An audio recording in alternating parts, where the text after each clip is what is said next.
আজকে আমি বানাবো রুই মাছ দিয়ে আলু দিয়ে রসা। এই এটা বানানোর জন্য রুই মাছটাকে আমি ধুয়ে নুন হলুদ মাখিয়ে আগে থেকে রেখে দিয়েছি। আর দুটো মাঝারি সাইজের আলু আমি এইভাবে কেটে নিয়েছি। আপনারা যদি গোলভাবে কাটতে চান তাও কাটতে পারেন, আমি লম্বাভাবে কেটেছি। আর একটু আদা, হাফ ইঞ্চি আদা আর দুটো লঙ্কা, শুকনো লঙ্কা আমি বেটে রেখেছি। কড়াই বসিয়ে দিয়েছি। এবারে কড়াইয়ে আমি তেল দেব। এই রান্নাটা কাতলা মাছ দিয়েও করা যাবে। আমি আজকে রুই মাছ দিয়ে করছি, আমি এটা কাতলা মাছ দিয়েও করি।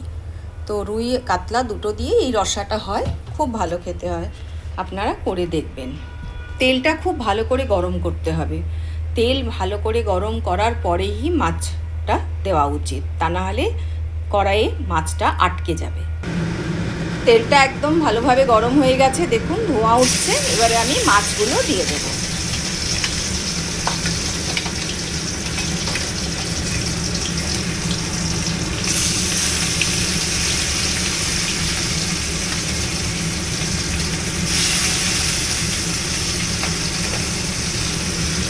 মাছগুলোকে খুব ভালো করে দুটো পিঠ ভেজে নিতে হবে, তবে খুব বেশি কড়া করে ভাজলে মাছের টেস্ট থাকবে না, একটু হালকা করেই ভাজতে হবে।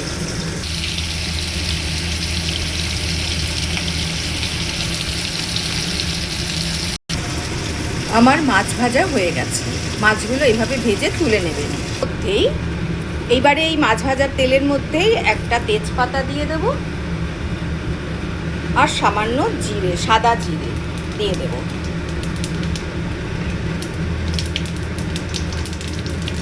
জিরেগুলো একটু হালকা লাল হলেই আমি আলুগুলো দিয়ে দেব।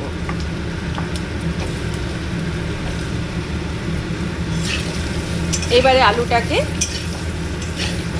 একটু ভালো করে ভাজতে হবে।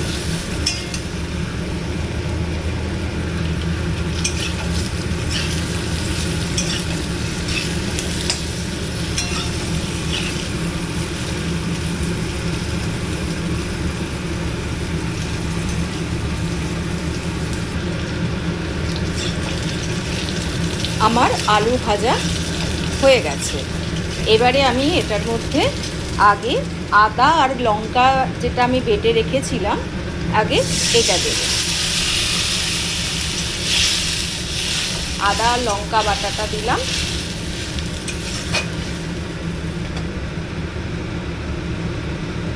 আর এখন একটু হলুদ গুঁড়ো দেব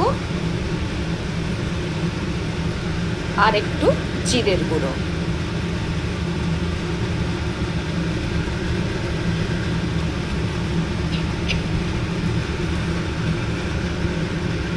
এটাতে শুধু হলুদ গুঁড়ো, জিরের গুঁড়ো, লঙ্কা, লাল লঙ্কা আর আদা, অল্প আদা, মানে আমি দিয়েছি আধা ইঞ্চি মতো আদা বেটে দিয়েছি, ঠিক আছে। এটা আর স্বাদ মতো নুন দিতে হবে।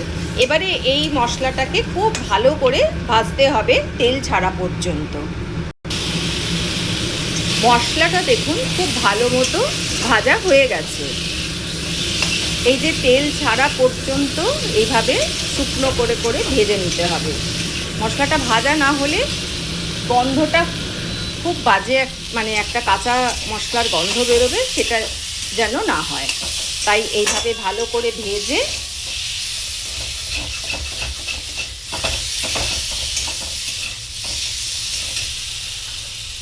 এইবারে আমি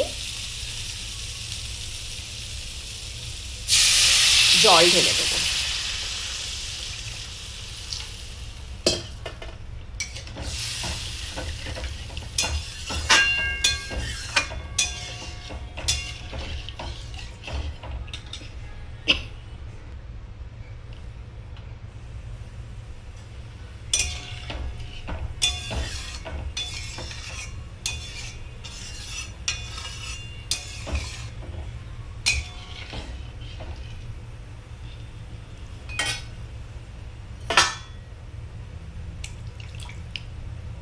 এবারে এটা ঢেকে দিতে হবে।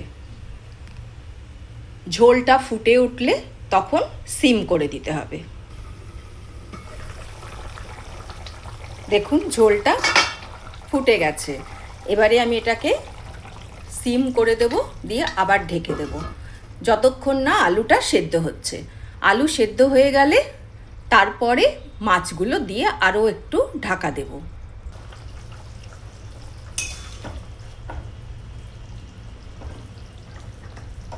আলুটা প্রায় সেদ্ধ হয়ে গেছে। ব্যাস, এবারে মাছগুলো ঝোলে দিয়ে দিতে হবে।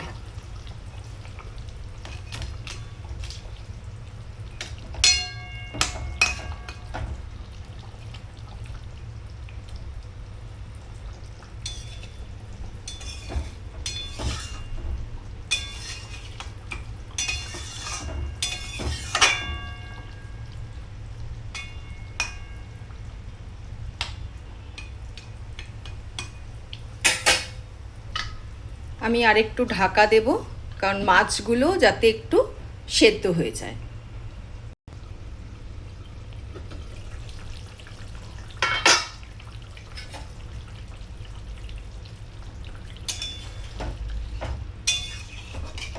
রুই মাছ দিয়ে আলু দিয়ে মাছের রসা রেডি। এবারে আমি এই তরকারিটাতে লাস্টে একটু গরম মশলার গুঁড়ো দিয়ে ঢাকা দেব।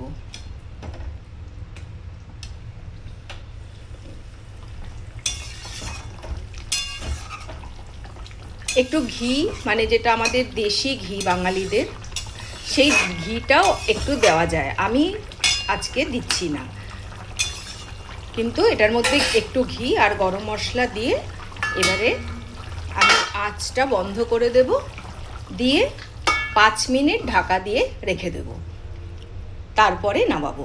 আর এই গরম মশলাটা আমি নিজে তৈরি করি। এটা ছোট এলাচ, দারুচিনি আর লবঙ্গ দিয়ে এটা আমি নিজেই ঘরে শুকনো করে পিষে রেখে দিই। আমার অনেক দিন চলে, আর এটার স্বাদও খুব ভালো হয়। আলু দিয়ে রুই মাছের রসা রেডি। এই তরকারিটা না কাতলা মাছ দিয়েও খুব ভালো হয়, আর যদি বড় সাইজের কাতলা মাছ বা রুই মাছ হয়, যেগুলো কাটা মাছ, পাকা মাছ বলে, যেটা কেটে নিয়ে আসা হয়, সেই মাছেরও খুব ভালো হয় খেতে। আমার কাছে ছোট মাছ ছিল, আমি সেটা দিয়েই বানিয়ে আপনাদের দেখালাম।